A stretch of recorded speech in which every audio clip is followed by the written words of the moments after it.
안녕하세요, 아이즈입니다. 오늘 전해드릴 책은 오헨리의 단편 크리스마스 선물입니다. 미국의 소설가 오헨리는 초등학교까지만 정규 교육을 받았다고 합니다. 공금횡령 혐의로 5년 동안 수감도 됐었고 이 사실을 숨기기 위해 오헨리라는 필명을 사용했다고 해요. 오헨리는 등장인물을 통해 낙관적이고 인정미 넘치는 세계관을 드러내고 깔끔한 문체와 반전을 통한 의외의 결말을 보여줍니다. 그의 대표작 중 하나인 크리스마스 선물은 물질 만능주의가 팽배해 있는 요즘 진정한 사랑과 행복에 대해 생각해 볼 수 있는 작품이 아닐까 합니다. 끝까지 들어주시고요. 구독도 부탁드립니다. 구독과 좋아요, 알림 설정까지 꼭 눌러주시고요. 오늘 얘기 끝까지 들어주세요. 그럼 모두 좋은 밤 되세요. 1달러 87센트. 그것이 전부였다. 그것도 그 중에 60센트는 1센트짜리 동화였다. 이 돈은 자파상이나 채소장수나 푸주간 주인에게 떼를 써서 한두 푼씩 모은 것이었다. 이렇게 애놀이를 하다 보면 지나치게 무례해지는 것 같아 얼굴이 붉어지기 일쑤였다. 델라는 이 돈을 3번이나 세어보았다. 세어보고 또 세어보아도 1달러 87센트였다. 다음 날이 크리스마스였다. 사실 초라한 침대에 엎드려 엉엉 우는 수밖에 다른 도리가 없었다. 델라는 그렇게 실컷 울었다. 울고 보니 인생이란 눈물과 웃음으로 이루어져 있는데 그것도 눈물이 대부분을 차지한다는 생각이 떠올랐다.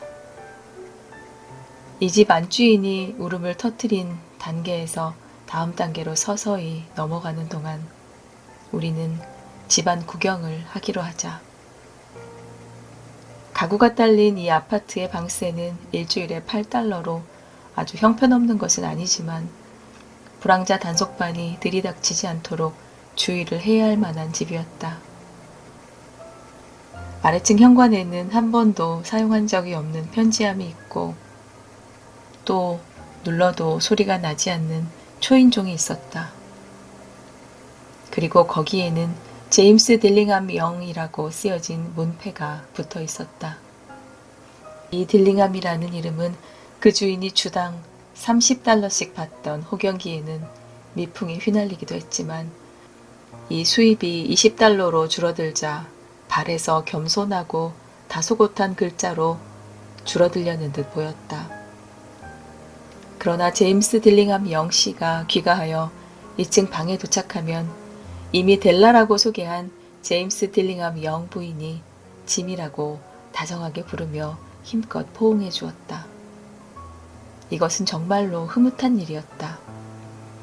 델라는 울음을 그치고 분첩으로 뺨에 분을 바르기 시작했다.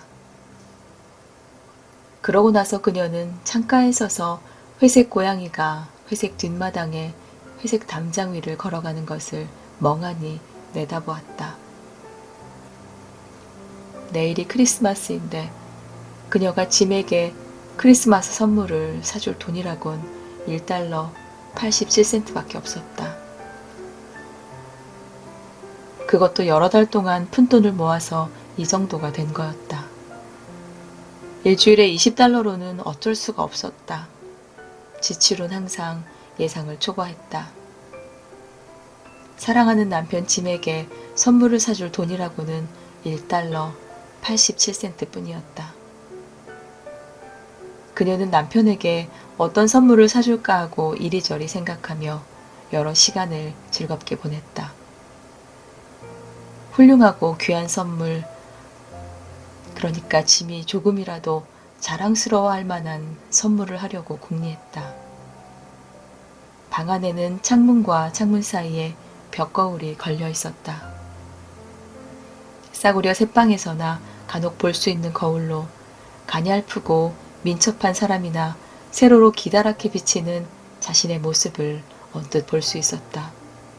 물론 델라는 날씬했기 때문에 그 기술을 습득할 수 있었다. 그녀는 갑자기 창가를 떠나 거울 앞에 섰다. 그녀의 두 눈망울은 영롱하게 반짝이고 있었지만 얼굴은 곧 핏기를 잃었다. 그녀는 재빨리 머리카락을 풀어 길게 늘어뜨렸다. 제임스 딜링함 영 부부에게는 커다란 자랑거리가 두 가지 있었다. 하나는 할아버지 때부터 전해 내려온 짐의 금시계였고 다른 하나는 델라의 긴 머리카락이었다.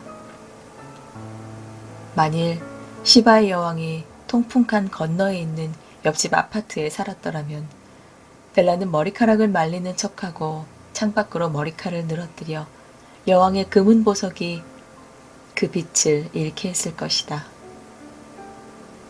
그리고 만일 솔로몬 왕이 이 집 관리인이 되어 지하실에 온갖 보물을 쌓아놓고 살았더라면 짐은 지날 때마다 시계를 꺼내어 세민한 왕이 자기 수염을 연방 쓸어내리게 만들었을 것이다. 그렇게 아름다운 델라의 머리카락은 마치 갈색 폭포처럼 잔물결을 지으며 윤기 있게 늘어져 있었다.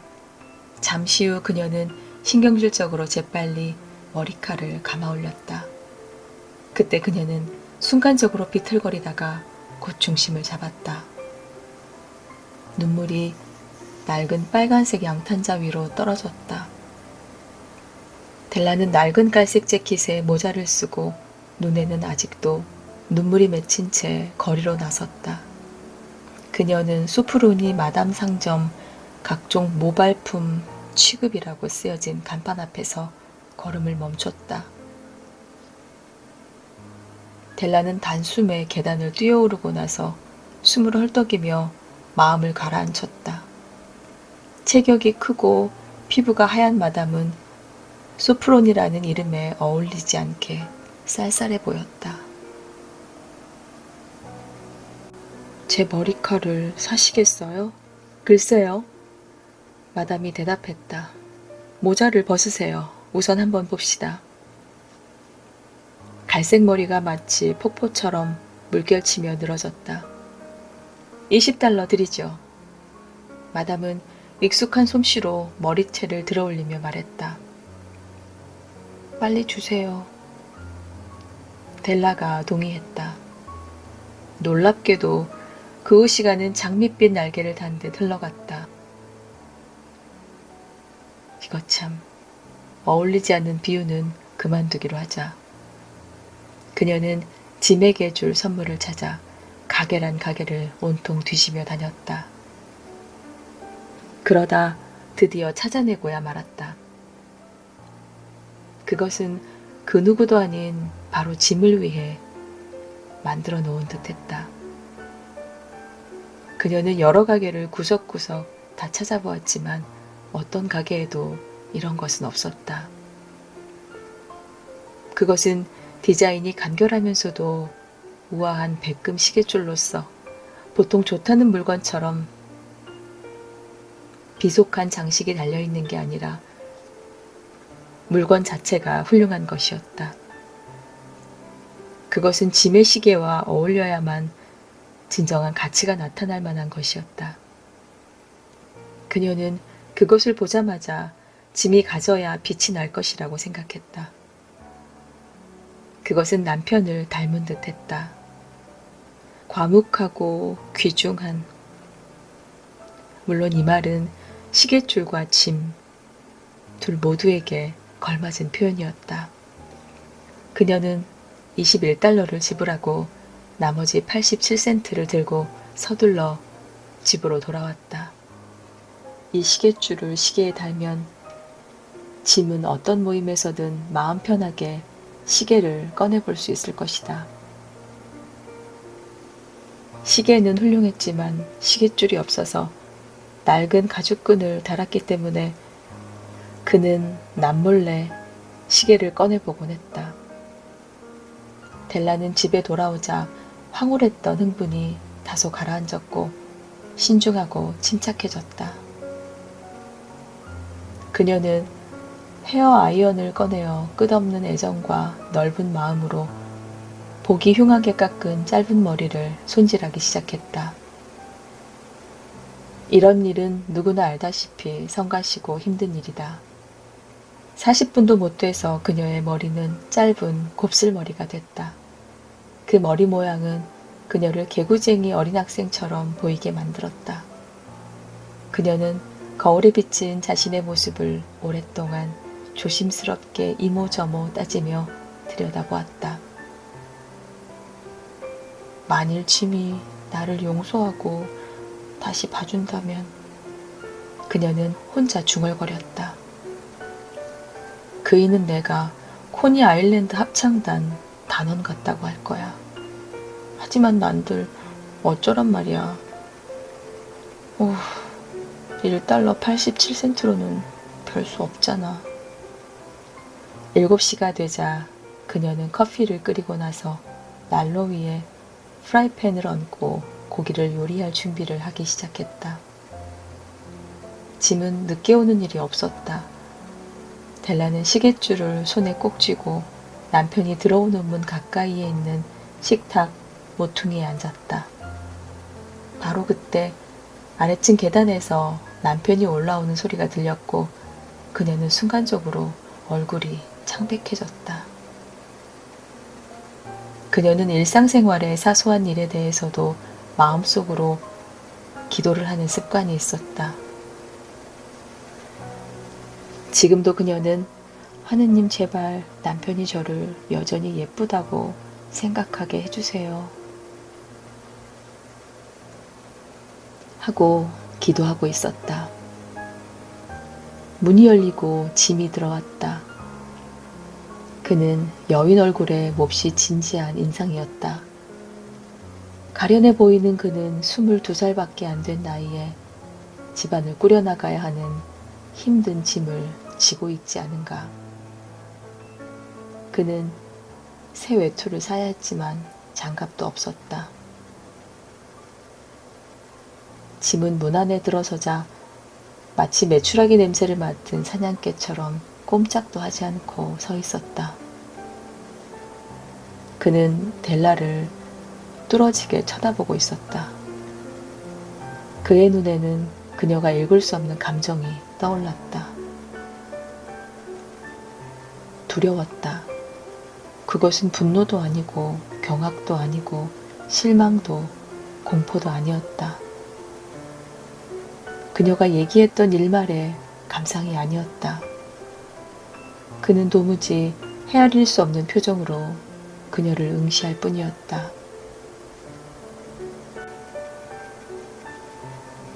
델라는 머뭇거리며 식탁에서 일어나 그에게로 갔다.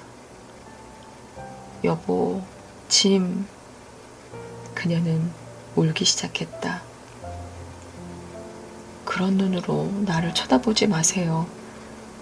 당신에게 선물도 하지 않고 크리스마스를 보낼 수가 없어서 머리칼을 잘라 팔았어요. 머리칼은 또 잘할 테니 걱정하지 마세요. 괜찮죠? 그럴 수밖에 없었어요. 내 머리칼은 참 빨리 자라요, 여보. 메리 크리스마스라고 말해줘요. 그리고 우리 즐겁게 지내요. 당신은 모르죠? 내가 당신에게 얼마나 잘 어울리는 예쁜 선물을 샀는지. 머리를 잘랐다고? 짐은 아무리 고심해도 이 엄연한 사실이 이해되지 않는다는 듯 힘들여 물었다. 네, 잘라 팔았어요. 그래도 전처럼 사랑해 줄 거죠? 머리칼이 없어도 나는 나잖아요. 그렇지 않아요? 짐은 신기하다는 듯이 방을 둘러보았다. 머리칼이 없어졌단 말이지? 그는 거의 바보처럼 말했다. 찾아봐도 소용없다니까요. 델라가 말했다. 팔아버렸어요. 팔아서 없어졌다니까요. 여보, 오늘은 크리스마스 이브예요. 화내지 마세요. 그 머리칼은 당신을 위해서 판 것이니까요. 그녀는 갑자기 아주 달콤한 목소리로 말했다. 당신에 대한 제 사랑은 그 누구도 헤아릴 수 없어요. 여보, 고기를 준비할까요?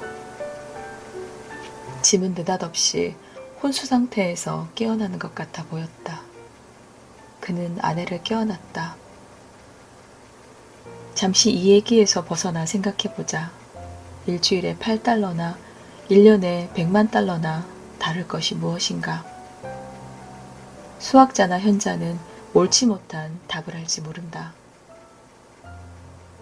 동방박사들이 가져온 귀중한 선물 마태복음 2장 91절 안에도 이에 대한 해답은 없었다. 이 불가사의한 해답은 나중에 밝혀질 것이다. 짐은 외투주머니에서 선물 포장이 된 작은 상자를 꺼내서 식탁 위에 놓았다. 절대로 오해는 하지 말아요. 당신이 머리칼을 자르든 자르지 않든 당신에 대한 나의 사랑에는 조금도 변함이 없소. 그러나 저 상자를 풀어보면 왜 내가 잠시 동안이나마 멍하게 있었는지 알게 될 거요. 그녀는 새하얀 손으로 민첩하게 리본을 풀고 종이를 폈다.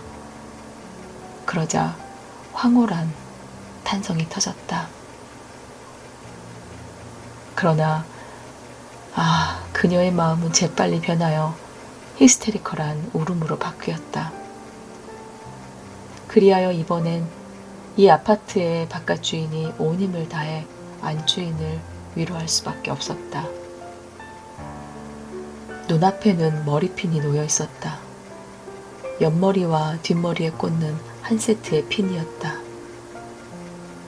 델라가 브로드웨이에 있는 한 상점의 진열장에서 보고 오래전부터 갖고 싶어 했던 핀. 가장자리에는 보석이 박혀 있고 진짜 가죽으로 만든 아름다운 핀. 잘라버린 그 고운 머리칼에 꽂으면 잘 어울릴 빛깔의 핀이었다. 값이 엄청나게 비싸서 감히 가질 생각도 못하고 그저 안타깝게 선망해오던 핀이었다. 이 핀이 그녀의 소유물이 되었지만 정작 그렇게 탐내던 그 장식물을 더욱 빛나게 할 머리칼은 없어졌다. 델라는 그 핀을 품속에 꼭 껴안고 눈물이 고인 눈을 들어 미소를 지으며 말했다. 여보, 제 머리칼은 아주 빨리 자라요. 그리고 나서 델라는 꼬리에 불이 붙은 새끼 고양이처럼 벌떡 일어나 아 하고 소리쳤다. 짐은 아직도 그의 아름다운 선물을 보지 못했다. 그녀는 손바닥 위에 시계줄을 올려놓고 그에게 내밀었다. 귀중한 금속 시계줄은 그녀의 밝고 열렬한 마음의 빛을 받아 한층 더 반짝이는 것 같았다. 여보, 참 멋있죠? 온 시내를 뒤져서 찾아낸 거예요. 이제는 하루에 100번이라도 시계를 볼 수 있을 거예요. 당신 시계를 이리 주세요. 줄과 시계가 얼마나 잘 어울리는지 봐야겠어요.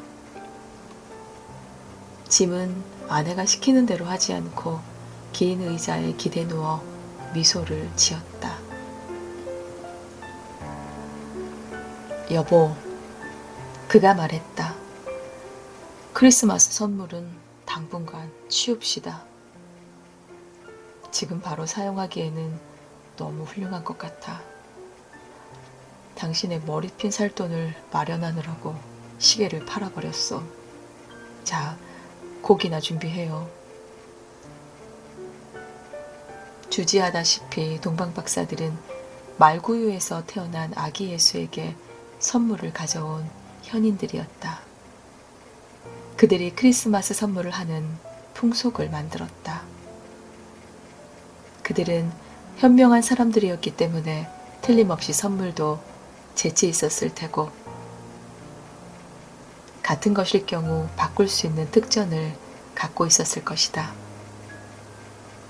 어쨌든 나는 여기에 서로를 위해 가보를 어리석게 희생시킨 새빵 아파트에 사는 젊은 부부의 딱한 이야기를 어설프게 늘어놓았다.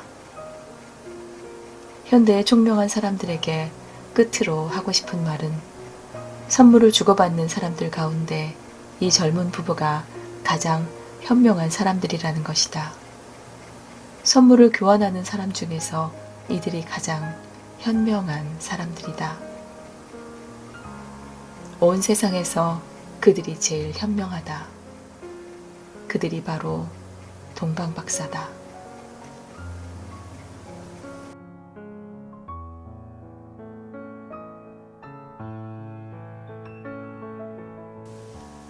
여러분의 구독과 좋아요, 알림 설정은 채널 성장에 큰 힘이 됩니다.